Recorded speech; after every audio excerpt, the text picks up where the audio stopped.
If we're once saved, always saved, why does Satan tempt us? Doesn't make sense, does it?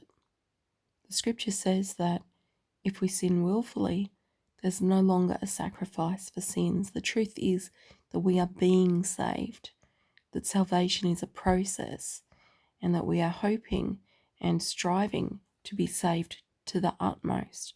This doesn't mean that we're earning salvation. No, it doesn't.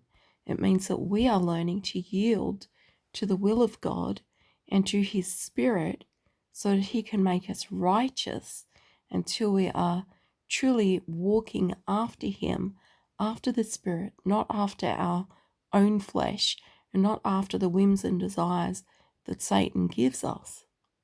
The first work of grace that God gives us is our faith to believe.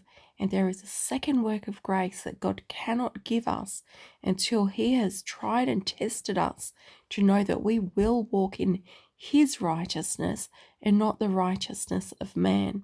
And after that second grace, He will sanctify us and make us holy. The scripture tells us to be holy, for He is holy. If the scripture tells us how to do it, then He gives us the capacity to do it. It's very simple. It's yielding to His will and to His Spirit as His Spirit strengthens us to do His will. We serve the living God who speaks, and His sheep hear His voice.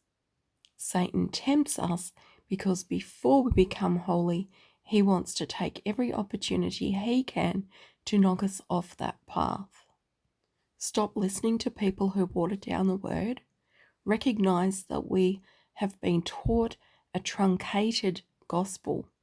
There's been a hack job done on the gospel over the last 2,000 years. Peter and Jude and Paul all warned us of this. Get real, read the Bible for yourself.